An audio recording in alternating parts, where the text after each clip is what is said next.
You just giving away all your secrets, your information? The biggest thing for me was to get a dialer. I legitimately just hated dialing so much. I would buy $1,000 worth of leads and I wouldn't dial them. Is that not ridiculous? And especially in this industry, people don't share their stuff.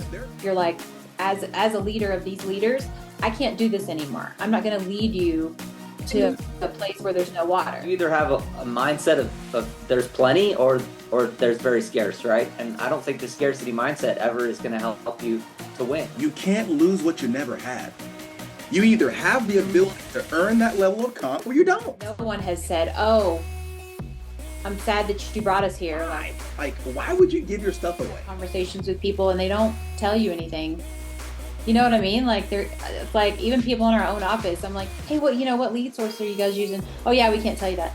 I wasn't mad at him because I get it, but it turned me off just because on one hand, Sean is such a fanatic for free training. No one sucks at dialing. People suck at their activity level.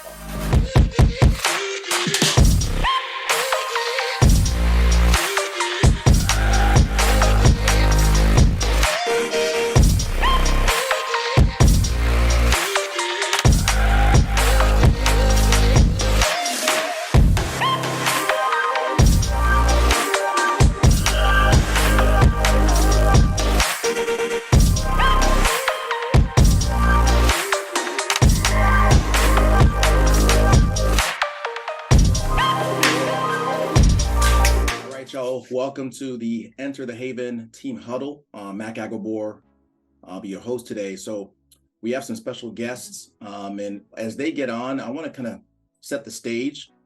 In the NBA, if you can just shoot, your ball handling skills suck, they will pay you millions of dollars, right? If all you can do is block, Dennis Rodman, right? Defense, that's all you can do. You suck at free throw, you suck at anything offensive, they will pay you millions of dollars.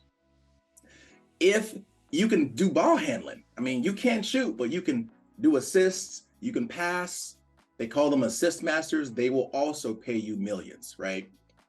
Now, if you can do both of them, if you can dribble and you can shoot, now you become a star, right? They will pay you a lot of millions. If you can dribble, you can shoot, and you have defense, you are a superstar. Right?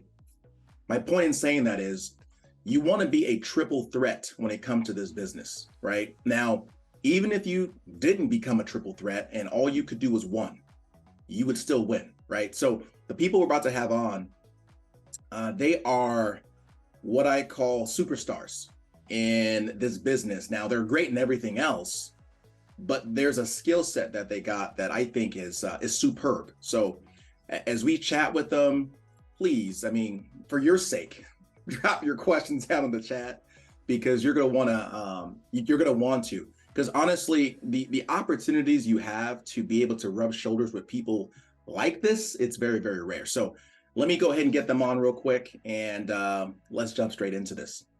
I don't know if any of y'all are Marvel fans. You don't have to be a Marvel fan to know this.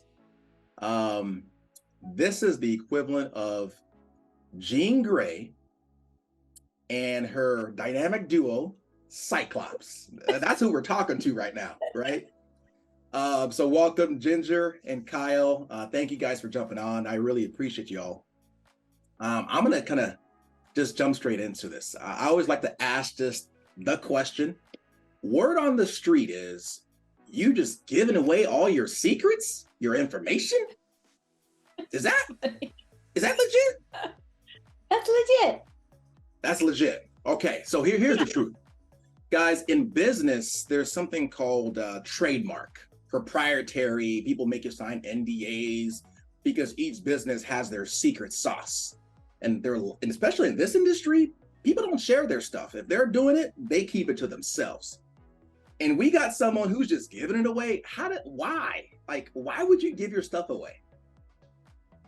We talked about it because there were a lot of things that we were doing, and I think it just came from going to conferences and you hear that people are having a lot of success or trying to have conversations with people and they don't tell you anything.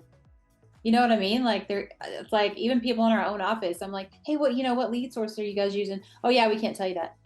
Well, like, Well, why not? There's plenty for everyone. There's enough to go around for everybody, right? Right. So Yeah. when did you make this transition? So has that always been your method of thinking in the business, or were you kind of like everyone else in the beginning, where you kind of had to hoard your stuff? Yeah, total hoarder. Because I mean, it is, right? Like everyone's just trying to take care of themselves and their family, and I think that's okay to be like that. It's just that this industry, I feel like it could be so much bigger. I mean, we're all going to die. Everyone probably needs life insurance. A lot of people need life insurance, and there are more than enough leads to go around in every source that we have out there. So why not just share the information? I love And, it. you know, I love I it. don't know. I think this business too is one of like, it's like scarce, it's you either have a mindset of there's plenty or there's very scarce, right? And I don't think the scarcity mindset ever is going to help you to win. We went to convention and I asked a guy who I highly respect, about some trade secrets. I was like, what are you doing? And he was like, oh, I can't tell you. And it really, I wasn't mad at him because I get it, but it turned me off just because on one hand, Sean is such a fanatic for free training. And this is an industry where everyone rips off and duplicates, right? They just copycat. And and there is just so much capacity. I listen a lot to Coach Burt and his idea of if you want to win, you just need more people. You just got to continue to help more people. And so keeping like our little team of 50, like, yeah, we could make some money and everybody could probably win, but we want more. Like, we want to be able to help more people. And I think we just kind of had that brain fart, like, let's just throw it all out there, and people are going to come to us and maybe it'll get some more questions and then maybe other people will be more inclined to share their stuff if we're sharing theirs. And I think that kind of makes the world go round. Someone has to start this new method of thinking, right? And what I love about what you're saying, what both of you are saying, Kyle, is that, let's be real, this is how the whole company started. The industry was doing it one way. You had one guy and a couple of folks that said, hey, let's do it a different way. Let's give away more. And it took time, but we're all the children of his idea. So that's awesome. Now, I'm sure it's challenging.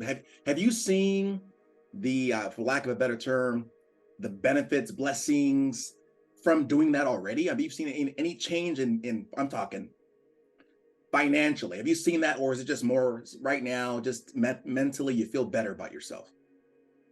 I think it's just mentally. I think just sharing that information on a wide scale. I just started, because there's a balance of I want to run appointments and my time is valuable.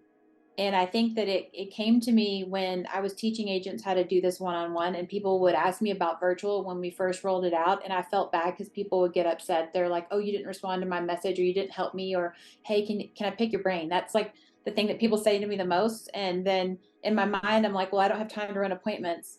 So I thought, what if I just put it all on one platform where everybody can just learn how to do virtual? And this is exactly how I do it. And then if somebody comes to me and says, how do you do this? I'll just be like, hey, just go on YouTube and watch the video. And then as new things come along or new things that we figure out, then we can just update the video. So love it. Guys, if you are maybe not knowing what we're talking about the virtual king and queen here. Again, I've said it multiple times. This is the definition, if you looked in Webster, of relaxed intensity right here. They not only know what they're doing, and Ginger, if you can just share, okay, first, I know some people have been around the industry, and some people kind of hop. Some people don't know who they're talking to. Why here? I know you've been around. Can I share, how did you even get to life insurance? And how did you end up here, and why? Oh, well, if you're going to be in any industry, right, you want to be at the top of the game. You want to be with the best team, like you said earlier. So I think that I was frustrated where we were before with a different IMO. There were great people. It's just that I work really hard. So does Kyle. And we weren't getting as far. And real quick, how long had you been there before the frustrations began? We had been there 5 years. We'd gotten almost all the way to the top of the structure and, built teams. And I think it just boils down to basic comp and lead support. So when you start looking for those two items, cheaper leads for new agents and giving them more comp so that they can actually make money out of the gates was huge. So that's why we moved over. It's pretty basic, but okay, Kyle, and we've seen a big difference.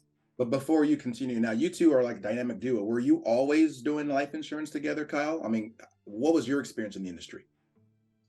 No, I mean, Ginger started this as a hobby.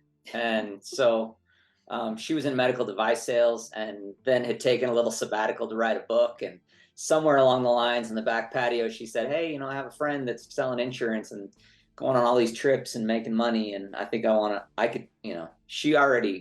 she can sell anything to anyone. And they don't even know that they got sold. So I was like, yeah, sure. What the heck? And it was less than a year that she was making more than I was. And I was like, wow, maybe I was in the wood floor business. Okay. Yeah. So or were you working for someone else? No, I owned it. So I had two business partners, but we had started a wood floor business in 2011. And so anyhow, that was kind of, but then it was on cruise control. And so I would help her recruit and, I'd go in the morning to the office and then come home and kind of help her run the business in the afternoons. And, just in the spirit of what she said, like, you're always looking for mentorship and money. I think that's essentially how I recruited. That's what everyone wants in the industry now. They want somebody to show them how to do it, and they want to be able to make money and earn while they learn. And we just got so frustrated because we were great at the mentorship part. Like we didn't have any problem helping people with the culture, and the culture was great and holding their hand, but it almost got to a fault because they weren't making any money. So they wanted to hold our hand a whole lot. We churned through 500 people in 5 years. Yeah. And it just got to the point emotionally where we were like, morally, I can't deal with these people anymore. Not that I don't love them and don't care for them and don't want them to be my business partner, but I don't know how to help them anymore. And it's ultimately a function of you can't make money on a 60% contract. So anyhow, that's a challenge. I mean, when you are in this position of mentorship with people, you feel almost responsible, right? And how can you look them in the face and say, come here, when you know that, I mean, you have to be special in order to be able to make it, right? So you guys started looking for the journey. What did that look like? I mean, how do you spend 5 years climbing a mountain that you get to the top and you look down, you're like, I'm on the wrong mountain? Like the courage it took. What was that process like? Well, I think it was a function of, I'm going to leave the industry. There's something wrong with this industry. And, the leads were too expensive, the chargebacks, and then our comp wasn't high enough. And so it just didn't make sense on the bottom line. Like our accountant was like, how come you guys made so much money, but you don't have any? We're like, wait, we don't have any money. And so if that was us at the top of the ladder, then what would it be like for fresh agents coming in? So, Kyle was just like, hey, you never looked at Family First Life because you were told not to look at it. No. I was like, that's true. So, and we've been gutted a couple of times by Family First. So we hated them. I hated Trey, and so finally I really had to make a business and Juliet kind of thing. You were told that, you shouldn't go to the Capulets kind of thing going on. The dark side. Yeah. Mm-hmm. So you guys, did you just reach out? And this is, again, if you're taking notes, guys, I've already, gathered, listen, give, right? If you want to go up, you have to give up, right? That's the first thing you gotta do. Now, if a top producer like you two, and our first question, do you think that there are top people like you that are actively looking, they just don't know who to maybe connect with, who to go with? So kind of play it back to us. The question that I would be asking myself if I'm talking to, Kyle and Ginger is, would a Kyle and Ginger come to me, right? So what were you two looking for? How did you connect? Who did you reach out to? Was it someone that had been maybe connecting with you in social media? What was your first way to kind of engage, if you will? We went to the people that stole our whole team. Note to self, still people's teams, right? We were like, hey, good on you. That was pretty good that you could steal that from us. So you must be pretty good. All right. So you guys went to the person that had been robbing you. You said, hey, let's talk, right? Peace, the white flag. Yeah. And was it a simple conversation? I mean, what was the bulk of the conversation, the meat that made you two say, this is the place? I have to say this because it was really Andrew Taylor that I think I talked about this at a conference. It was when he said, so I think a lot of people stay where they are, yes, because of fear, but because they've worked on something for so long, they can't say to themselves the whole thing of Elon Musk, like, it doesn't matter how far along I am in the building process. If it's not working, I'm going to scrap it and start over. And that for me was just oh, yep, I'm going to do this. Cause I was still kind of waffling back and forth. And it was that moment where I was just like, how stupid of me to say, oh, I've been working on it so long, I'm going to keep doing this, even though I'm at a loss. And so I think that was the biggest part for me where I was just like, okay, yeah, no, we're coming over. So it's an interesting industry because, I came from a business where I did have a huge brick and mortar building and office furniture and fixtures and inventory. And so, yeah, that's a little bit more of a challenge because you have something, right? But here it really is just, it's a laptop and a phone and people. That's what this business is. And I wish I would have gotten into this business long ago because you can make so much more income and be so much more profitable without all of that overhead and inventory and expense. But you get stuck in this mode of thinking that you're going to lose something, when in reality, you can't lose anything. I mean, Ginger and I talk, and I mentioned this morning, like, we're only as good as our team and our ability to lead our team and continue to show them how to be profitable. But heaven forbid it all fell like a deck of cards tomorrow. Like, we're still okay, because we still have a good system, and FFL is still an amazing vehicle where we both know how to sell and we can make money and thrive and be really successful. So I think people get stuck in that mindset of thinking that somehow they've earned their way to 110% contracting. Oh, I don't want to start over. But you don't really have anything. Like, it's not that big a deal. Right. And we proved that to ourselves in a year. Mm-hmm. And then, literally in like 14 months, we were doing significantly, almost double what we were doing, what it took us to build in 5 years. So if that's not a lesson to say, just scrap it and start over, like, life's too short to be in a situation that's not going to be advantageous for you and make you happy. You know what, Mac? So I think too, like, just talking about how the team is now versus how it was. I had conversations with people that were agency owners on my team over there that were having to borrow money from their retirements or only had $1 in their bank account. Like, having that conversation with your leaders, you're like, as a leader of these leaders, I can't do this anymore. I'm not going to lead you to a place where there's no water. So I felt responsible for people and their families that were still with me, that stayed with me. And so the beautiful thing about it is that we have only been here 2 years, and those people are just, no one has said, oh, I'm sad that you brought us here. Like, they're like, oh my gosh, what? Yeah, thank goodness. Their lives are significantly different. And the team is just tripled, and people are doing well. People don't leave if they genuinely have a good work ethic. And you know what's interesting, right, Ginger? I've always been transfixed and perplexed by people who were stuck to a certain comp, thinking that they had to start over. But because here's what I was taught by a successful man that I have really, really admired. He goes, you can't lose what you never had. You either have the ability to earn that level of comp or you don't. And if you're holding on to something you haven't earned, that's why you're holding on to it, because you don't believe you can earn it back. Right? Right. And so when we have these, conversations about these leaders who are stuck to this number, you either have the ability or not. And if you can do better, then why wouldn't you? So I appreciate that. So now, have you always been virtual? Like, since the beginning of the industry, you came in straight virtual?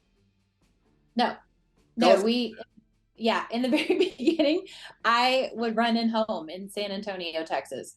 And the worst anxiety ever. And I would just overcome it, and I would just go to people's houses.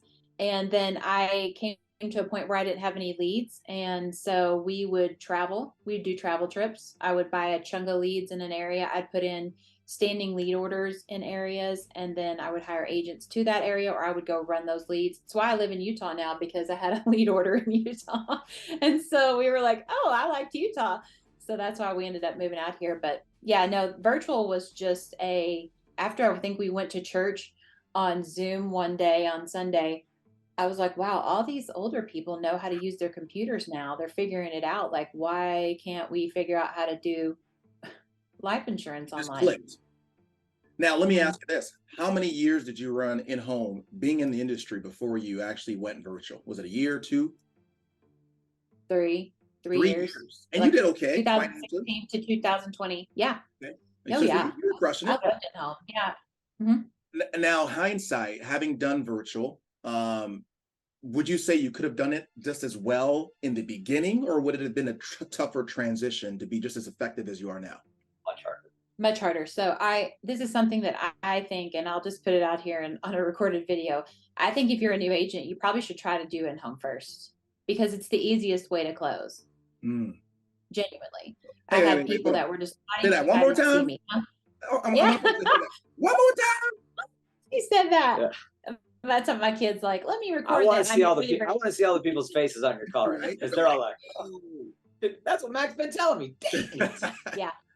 So in-home is the easiest. I'm not even just saying that. Like, it is so easy because people would be mad that I was there or just super annoyed. And I'd come in and we would eat tacos together when I was done. Like, we were best friends. So, if I had to order it, in-home's the easiest. Zoom is the next, and then telesale is the hardest. But that being said, I think if you're trying to figure out if you want to do in-home or virtual or blend your business, you have to make a list of the pros of each one. Mm-hmm. And then you have to make a list of the cons of each one, right? And then you got to blend your business in a way that works for you. Because even though it was easier to close in home, it was very frustrating for me to drive all the way out somewhere 2 hours in traffic and then them not be there, or they have to be a think about it. Like, that was the worst. You got to choose your heart, almost, is what you're saying. Yeah. Right. So choose it. So if you're choosing that you're going to do 100% virtual because you just don't want to be bothered to going home, then just realize that, yeah, it's easier to close in home, but the drive around on the in-home, that hard part, that's going to become a part of the hard part for the virtual, is that you're going to have to get in front of more people because they're not going to open the door. So I think, though, as an industry, that is one thing that we've learned, all of us, in the last year and a half, 2 years, is when we came over, Sean was like, "Hey, this is an in-home business. That's how we built this business, selling in-home, even through the pandemic, and we're going to keep doing it this way. So, don't tell anybody that you're doing virtual sales." And it wasn't a matter of like 3 months when Ginger does, helps 30 families, then 40 families, 45 families. And now all of a sudden we have a virtual platform where probably at least 50%, if probably 70% of the business of the FFL workforce is trying to adopt, a more hybrid version of that. And I think that if you're not, and I know how you roll and I totally respect it, but if you're not willing to at least embrace the opportunity and the idea to elaborate on your skill set and get better, then you are going to be left on the couch at some point in time, because people are much more receptive to doing business. Not, again, it's hard, but they're more receptive than they were 2 years ago, and it is profitable. Absolutely. We don't want to be that situation where you tell a fish it's stupid because it can't climb, right? Yeah. Like we talked about prior to this call, you got to have a triple threat. Some people come in with the ability to dribble. Some come in with the ability to shoot. So if I was brand new on your team, how would you adopt me into the system? Like, would you just say, "Hey, go get these leads to go virtual"? How would you do it? That's part of why that answers your original question of why I'm putting a lot of it out there for free, because he's been bugging me he brings new people in all the time, and then I do the sales part of it, and he's been like, "Hey, could you do a training video for this or training for that? Or can you help this person?" I'm like, I am just trying to run appointments, the 40 appointments I set this week. But he's trying to bring people into the business. So I just thought I have to do some sort of training platform on virtual sales. And I know we have FFL Virtual Sales.com, but I think for new agents coming into it, they're very confused by well, what direction of virtual? Because it's not just virtual. It's a lot of blends of different types of virtual. And so for me to say, "Hey, I know you're on my team. This is what I do." I'm not saying anything else is bad. I'm just saying, I can only talk to what I do. This is how I do it. And so to just do a training on that, to say, this is how I do it. I don't know. Everybody else has successful ways to do it too. So I think that's all I'm doing, is just coming out and saying, "Hey guys, this is how I do it." I love it. It is a challenge for our team specifically, just because, you got to call a spade. And Ginger, like attracts like. So Ginger has attracted a lot of existing sales professionals that were already good in their industry, that it translates over into what they're doing now.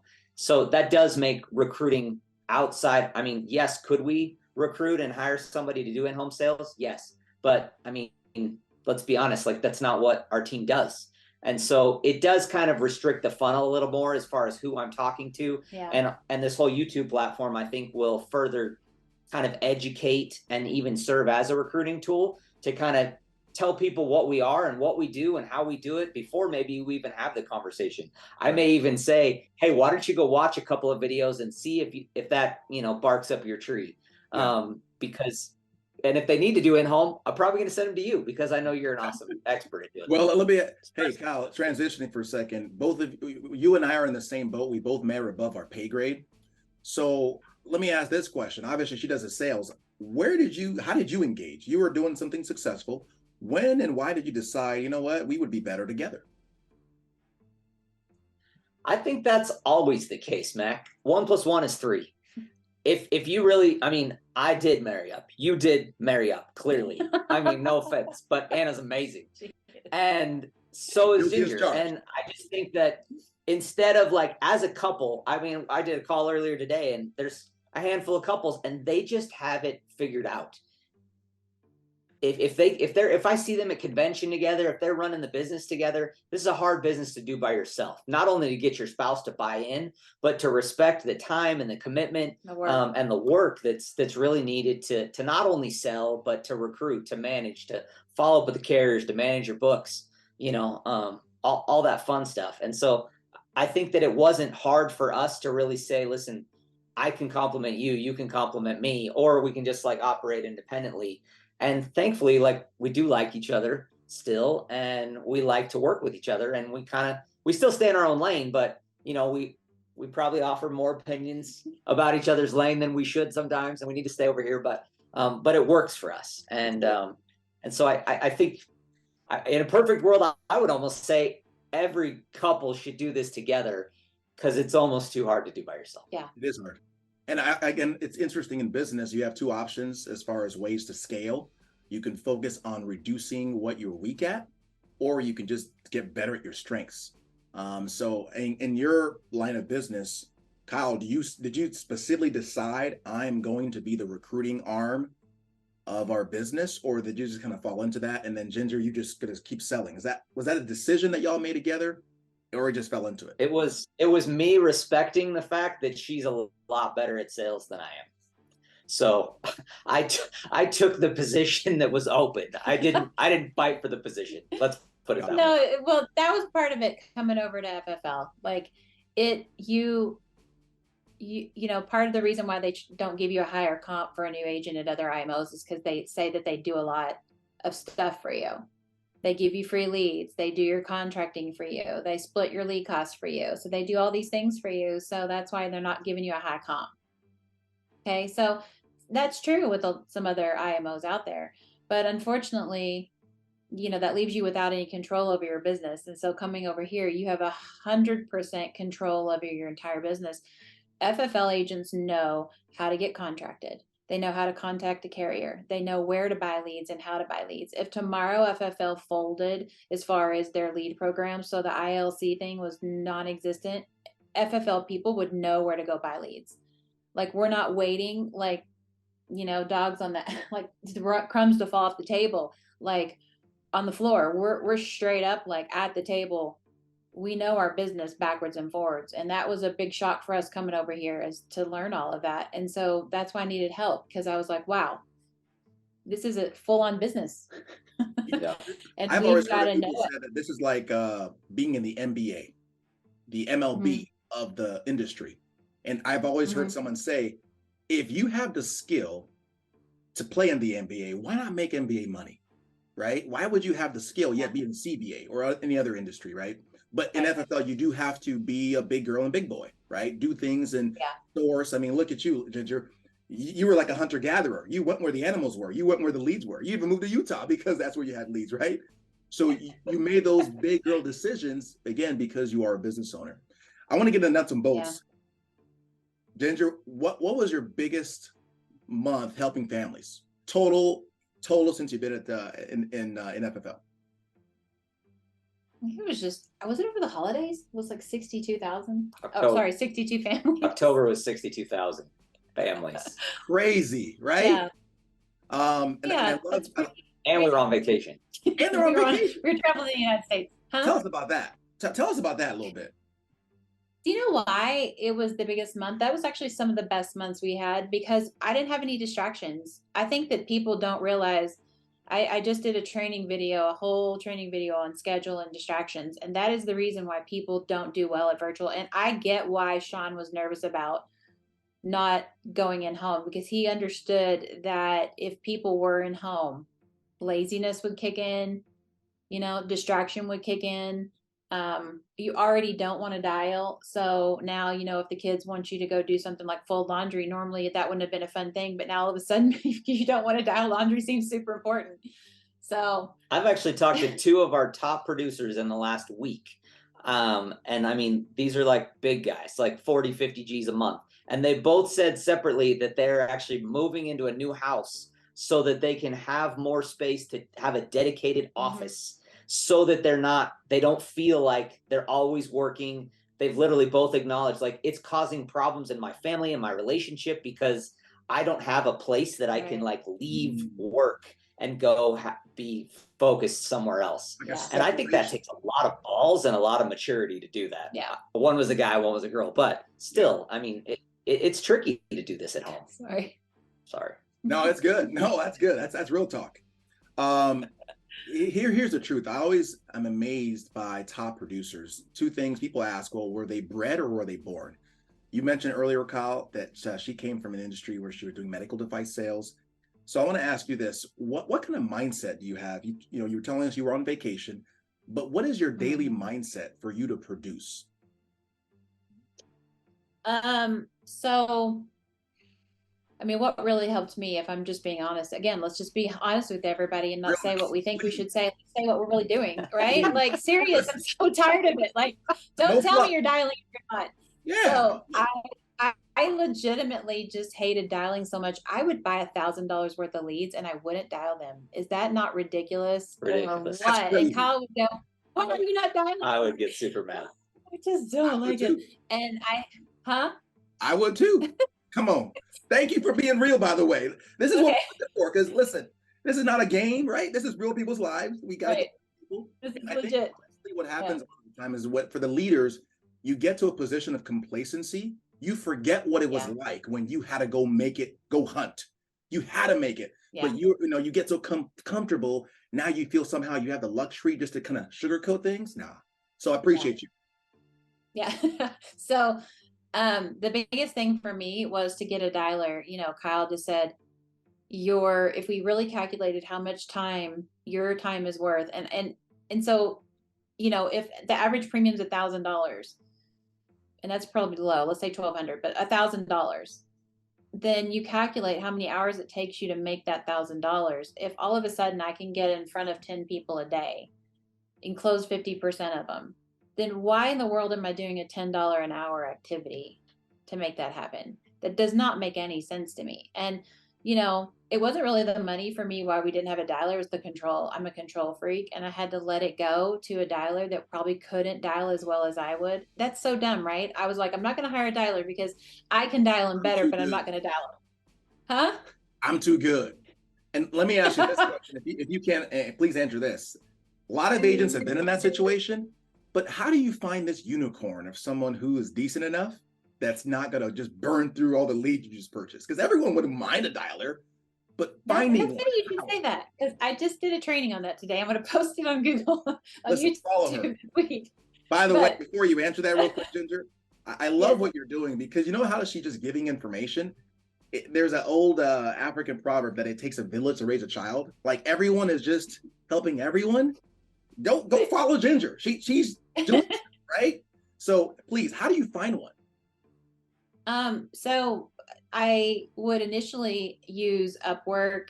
I would use social media, looking for dialers. Normally I would hire dialers overseas.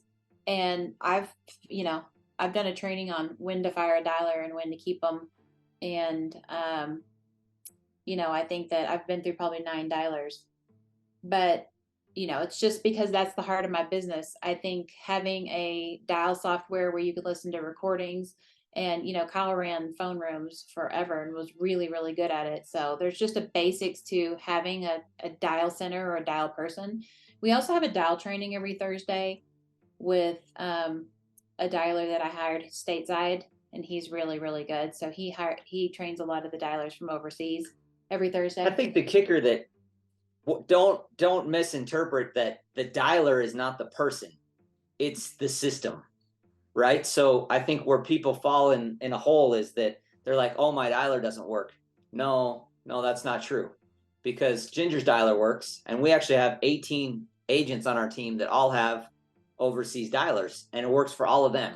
But they put in a lot of time to train and to talk and to coach those people through. And if those people don't work, then they don't just say, well, the dialer didn't work. They hire another one and they teach them that system, because the idea that I have somebody that I pay $300 a week to book me 30 appointments makes a lot of sense to everybody, but they don't want the same thing. They don't want to put in the work because they justify. They're like, well, I could do that better. Well, you could. But you're not. But you're not. So if you're not willing and able to do it, then fix the problem in your business. A smart person learns from somebody else's mistakes. So learn from, like that work. I've heard it said, Kyle, that if you get a dialer, be ready and willing to throw your money down the drain for about 6 months, like a child, because you're training the child.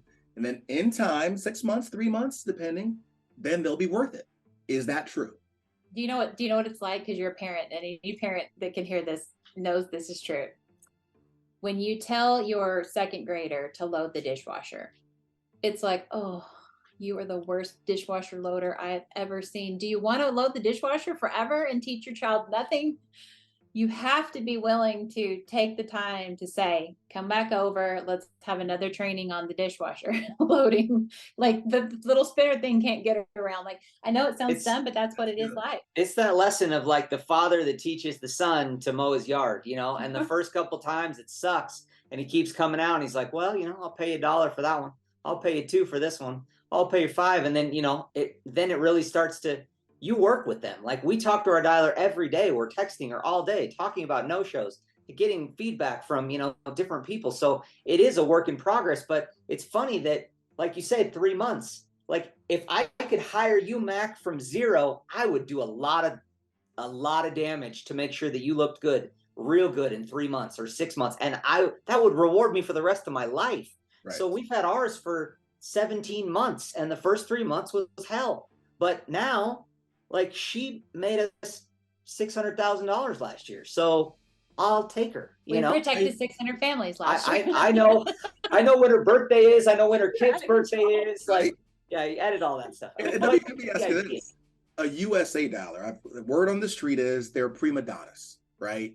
They want the big money, but they have the same skill set as the ones in the US. Right. So that's the first question. I wanted to answer that one, but also, should someone that's new even consider it? At what point does a new person even consider, hey, it may be time to get one? So we've had new people start on dialers that we knew would need one, but we made them dial a little bit because we wanted them to see what the dialers were up against with every lead source. So, I think if you're not dialing leads, you should know how your leads are supposed to perform. I did another training on that. Cal has this amazing training on the baseball diamond. And I said, we have to get this recorded so that people can plug and play the lead type that they're working, so they can get a really accurate metric for what, if I put in 100 leads, how many could I expect to come out at the bottom, right? And I feel like that is so helpful for new agents to do that lead strategy and then dial those leads, so that when they do have a dialer, they can train the dialer to do it like that they would. And I think that's where the real success is. Because if you have a new person hire a dialer and I've heard this a million times, oh, she has got me 12 appointments, I'm so excited. And then they just like leave the industry because they're just like, nope, doesn't work. And I'm like, what? I started one last week and I said, hey, you both need to do it. So I played them against each other. I said, this whole week, you're going to make it a competition. Like, try to dial against your dialer and see who's better. Like, you need to be proficient and understand the activity that you're asking them to do so that you can offer feedback and coach and train. But I mean, in most cases, the dialer wins. And now all of a sudden there's like this appreciation for, like, I had unrealistic expectations of I thought that every person she called was going to turn into an appointment and a sale. And now I'm like, yeah, so now you do appreciate that she's doing a really difficult task for you that's worth $250, $300 a week. Would you agree? Do you want to do that activity for $300 this week? Or would you rather do the $1,200 an hour activity selling deals? So it's a good exercise, and it doesn't take a lot to get people to really grasp the lesson. That's good. That's really, really good. And so if you, lack of a better term, if you suck dialing, you probably should keep dialing. Or at what point do you not become that parent is, do what I say, not what I do? Wait a minute, back up. No one sucks at dialing. Please. It's incorrect. Yeah, Listen, okay, Mama Bear's coming out. Tell me the truth, Mama. No one sucks at dialing. People suck at their activity level. Because I've heard people that are, I'm not going to name any names, but I have seen people, top Hall of Fame people that have speech impediments, that have, like, I imagine that their dialing skills are probably not as high as it is legitimately a matter of activity. So the only reason I'm asking a new agent to dial is not so they can be a better dialer, is so that they can know what that other dialer is going through on those leads. Does that make sense? Like, that was worth the price of admission. That was worth the price of admission right there, y'all. So I just think that I just don't think there's any nobody has really any more skill sets. I think that's what people will realize when I roll out trainings, is they're like, oh, she just does what I do pretty much. Awesome. Let's talk about the nuts and bolts. So you go virtual. What did it look like? Your first week, how many families did you protect? All right. And what was the activity like? Did you know how to set your day? How did it even work out? No, it's taken a long time to figure out what works, what doesn't work. When I first came to FFL, I was by myself, and legitimately by myself. And it was like that when we started Zoom, is I was by myself trying to figure out how to make money because I couldn't go to people's homes. And so I wasn't very good at it at first, and people weren't very good at getting on Zoom either. And they still aren't. It was easier then than it is now. Yeah, it was a lot easier because people were a lot more, they wanted to learn Zoom. They wanted to have, talk to people. So they'd be on Zoom just to see someone else. And they were still at home. Yeah. So now it's like telesales really is, I think it's more of I book everything into a Zoom appointment, and then 50% of them turn into a phone call to a telesale. If they can't figure it out, you just call them. Got it. Yeah. Yeah. I always just say, if they say, oh, I'm not very good. Like, that's one thing we need to talk to our dialer about. I'm like, why are these phone calls on my calendar? Like, he needs to say, this is how we do this. Like, if you're going to do a doctor's appointment with a plastic surgeon, you're not going to go, oh no, I prefer a phone call. They'll be like, sorry, you don't get an appointment. Yeah. So, like, I have to see you, and there's a reason for that. And so I think that if people book Zoom appointments like they should, is like, hey, I'm supposed to see you. You could be Joe Schmo, and I'm insuring somebody else. I have to make sure I'm insuring the person that we're going to do. And that's the mentality, is you're not doing me a favor, I'm doing you a favor. So let's get this in the calendar. And then when it's on the calendar, then we can move it over to a phone interview if you just can't figure it out. But we don't tell them that at the beginning. Right. That's good. That's awesome. So you started off, you were by yourself, you kind of figured out, what did it look like financially? 20 families, 15 families, your first month transitioning to virtual? So other IMOs are not like FFL. Like, they thought you were real special because you could help 15 families a month. They put you on leaderboard. That was like big deal back there. Okay. Yeah. To help 15 families was like real spectacular. And now if you do that in a day, people are like, oh, that's a great day. Yeah, keep moving. Keep moving. It was a lot. Yeah. She did a lot. It was like 42 families the first month. But you were a lot of that too was coming away from, she had a chip on her shoulder too, and an axe to grind with, so it wasn't like we weren't sharing some serious leaderboards for the first 3 months. Like, well, you just missed out on a big opportunity. Got it. That's good. That's good. And then you transition and you stay kind of consistent on that, or have you seen, well, I guess the question would be, what have you seen controls between 30 family a month producer to a 50 family a month producer to a 70 family a month producer on the virtual realm? Anything specific? What's a common denominator? Is it just literally, because there's only so much time in the day. Is it a certain skill set? What is that? No, it's not a skill set. Again, it's activity. So it's a dialer and they're in front of more people and they buy more leads. That's it. It's, I literally, if you met all my top producers, you never would have been able to pick them out of a group. No, I mean, they're all, that's the soul, that's the common denominator is volume, volume, volume, volume. Like they're, to be very candid, our show rate team, I mean, even among the elite producers is about 38% right now. No meaning way. That roughly 4 out of 10 appointments are going to show up. Wow. So if now granted, most of them are though Ginger's, her closing percentage is almost 77%. Right. So she can afford to make that work. And, you know, if you go out and watch that training that she posted, like those are the kind of metrics that you're trying to balance out and figure out like what really your system should be.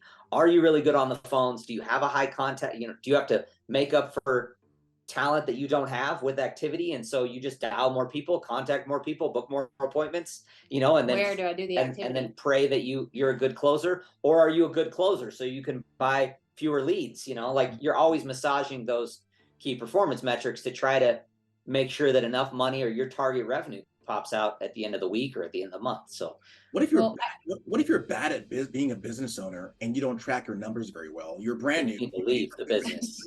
What do you do so that you can know those metrics? Yeah, I mean, it takes a lot of, that's the training part of it, is like it takes a lot of the emotion out of it. So like it was interesting because as you go around the baseball diamond, you put in 100 leads, you spent, you know, $1,000, and then you go around and you figure out, okay, conversions to show ratio to, okay, how many, and then you're like, oh, well, if I want to make this amount of money, I really only need to make 4 sales out of 100 leads. And then I just tripled my money, like even after lead costs. So we're just like, that's where this business goes wrong. And that's where from the very beginning, like I really spend a lot of time trying to get people to reverse engineer, like how much money do you want to make? Okay, in order to make that much money, let's reverse engineer that into how many leads you should buy based on this. And then we'll monitor your numbers for a couple of weeks and then kind of tweak what works. And then it gives us where we need to target our areas for improvement. But it also is just so telling that you don't got to be good. You just got to be consistent to make really good money. I mean, 4 out of 100, anybody that puts in the type of work that you do, Mac, real talk, there's no way a person on the planet, my 18-year-old deaf daughter could walk in here and I could probably get her to sell 4 out of 100 if she works as hard as you in a week. Yeah. The odds are in your favor. You know, if I was a Mockingjay type of gal, like 4 out of 100, it's not like you got to sell 40 out of 100 to make money. 4 out of 100. I mean, I've been in sales all my life. That's a dream scenario. And it's not even a big ticket item. We came from timeshare sales. I mean, freak, you $80 a month? Give me a break. I could sell that in my sleep. $6,000 in 45 minutes. And I would say, you can't come back in and get this. You have to buy it now or you never can come back. And people were like, what? Yeah. We were good at that. I was good at that. But you know what? I was going to tell you, Mac, there's people in this business. I never look at anyone and go, well, that person's a better salesperson than me. I look at that person and think that person would scare me to death to have to compete with them because they will straight outrun me and outsort me. And you're one of those people. Like I would be so afraid to go toe to toe because Mac would grind me into the ground with his activity. We will not be buying leads in Maricopa County. I can guarantee you that. So when people whine to me like, oh, I can't do this business, I'm like, oh, because I can outrun you. I'm sorry for you. You need to do better training. You know, like, you know the skill set to play this game. Mm-hmm. All about work. Right. You know, I think people, they have this facade that it's something else. I think it's something that's inert within us to blame something else but us. Right. Because it's easier for the mind to say, no, it was their fault. But that's good. That's real talk. So as we close, a couple of questions, rapid fire. The best part about the business for both of you? I think the money and that it's just so flexible. I just don't know if I could ever work another job again because I know that I look at people who are on salaries and I'm like, wow, you only get every 2 weeks $5,000. Like, I would hate that. Like, what if you have a bill that comes up unexpectedly? Oh, we just run appointments. So that's for me. I get a lot of satisfaction out of the relationships. I really do. I mean, while it can go both ways, I mean, we've really tried to create a culture of positivity and optimism, you know, that crap's going to happen and you just got to have a short memory. You know, he who has the shortest memory is going to be able to go and close the next deal, go and recruit the next person, go and have a better day today, tomorrow than it was today. So I really get value out of talking to people and trying to encourage and strategize and see them win and see them be successful. That is really rewarding and fun to me. And the money's nice and the freedom. It doesn't hurt. What about the hardest part of the business, Kyle? You know, the hardest part for me is the relationship. Because I really admired Trey Honeycutt and he's taught me, or he's trying to teach me, to he who cares less, he who cares the least is going to win. And I care too much. I've gotten better. I've gotten better at trying to set expectations and to get people, you know, to commit to me. But I've realized I can't want it more than they do. Yeah. And it pains me, just like it pains me with my kids. You know, we talk about it all the time. I'm like, man, I wish my kid would just like figure this out, you know, like I want it so bad for them, but I can't fix it for them. And so, you know, it has caused me, from a recruiting perspective and from our team perspective, to just like, hey, you know, it's up to you. It's up to you. And so that's hard for me, though. What about you, Ginger? Same thing. I think you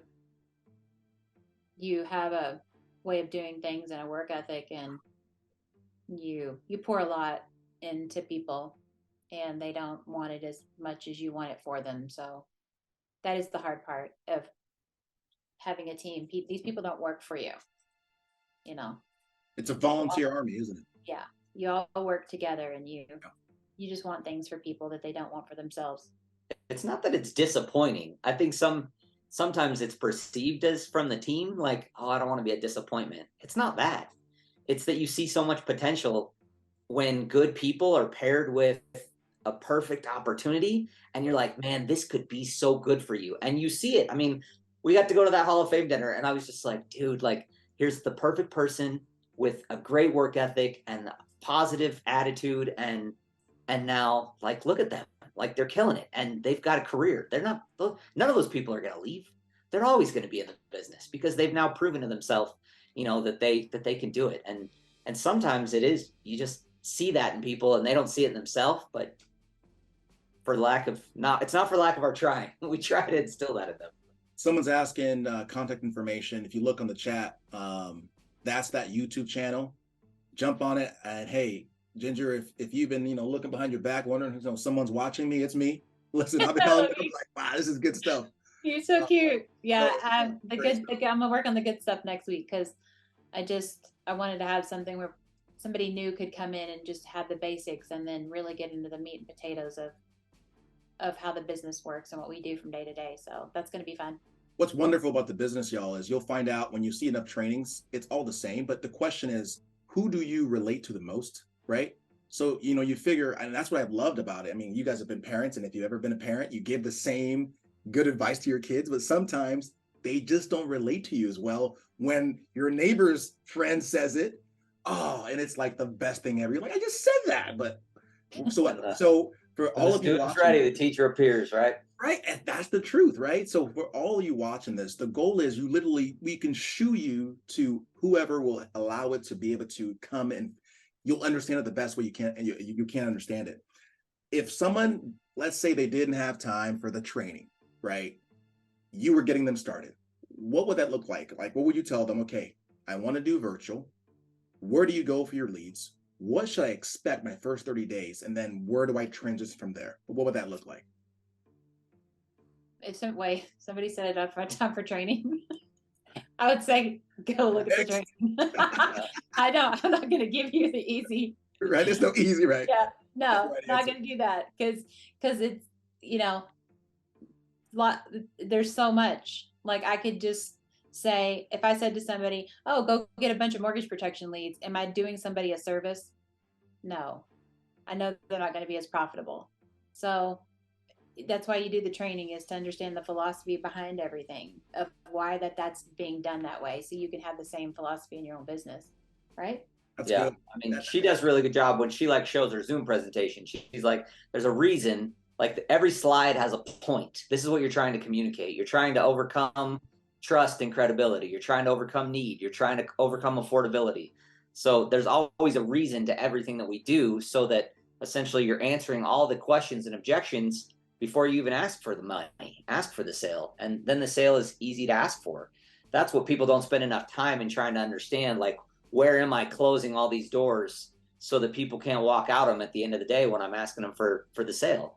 I tell people just to spend a weekend on the virtual sales site. There's probably 40 hours worth of great content from awesome people, all the downloads, everything. You can spend a lot of time there. And then and real quick, when you're saying virtual sales site, you're talking about specific boot camp or FFL virtual sales? Trey has Dojo now, the training, and then there's the FFL Virtual Sales. Yeah, all of it's free. FFL Virtual Sales, like you can find that one person that helps you with the problem you're having with that specific training, you know? So there's a lot. I would say stay on that page, because that is the problem that I see FFL has, is that there's so much information that agents get in, and then they do almost, we unfortunately, I think maybe not willingly, but we give them license and like get on YouTube and learn from people.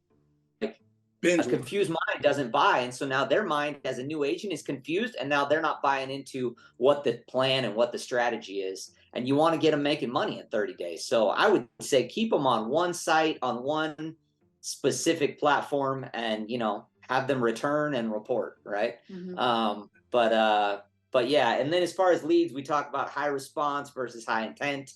And there's always, you know, you're exchanging time for money in that regard. But we try to get our people on as high an intent lead as they can, that makes sense financially for them, so that they can get wins quick. You know, I know there's a strategy to like give people 500,000, you know, 19-year-old leads and let them try to find the pearls of swine in there. That's not a good strategy. So don't do that. I love it. And let me ask you this last question, yo. I know that we have different kinds of people that are here. So if you have someone who is going through the efforts, do you ever have a situation where you say, okay, we tried virtual, you should maybe go in-home? Or, hey, at what point is that a conversation? Yeah, I had that with a friend of mine. He's just so nice. And I was just like, you really just need to probably get in front of people where that niceness, that friendly, just nice, good old boy approach is going to be much more effective. Remember, Jason? Totally. I just was like, you just need to go in home. That's it. And you can now. There's so many leads in every single area. Get a dialer to set you up with a bunch of in-home leads, and then just do them every 30 minutes because they're not going to show or whatever, and just hit that one area. And that was successful. So we do that a lot. And because I did in-home before, I totally can train to that too. I can help people. Call me 911 in the home. Like I'm right there. It's good. Man, this is gems. I would love to talk to you forever. That's good. Thank you too for jumping on. Again, Jean Grey and Cyclops in the flesh. I appreciate everyone. And by the way, y'all, again, I posted a link on there. If you didn't see it, you can click, just go to YouTube, just search Ginger Lick Lighter, right? Ginger G FFL, right? Lighter. All right, y'all. Thank you all for being here. Appreciate you guys. And hey, do you guys, jump on Instagram at all? Do you have any channels there that you can give us your handles? As far as training? Yeah, we don't really do anything like that. Okay, so it's just YouTube. Yeah. Just YouTube. Awesome, guys. All right, y'all. Appreciate you guys being here. Check out her information. Take care. Take charge. We'll see you guys next week. Okay. Bye. Awesome.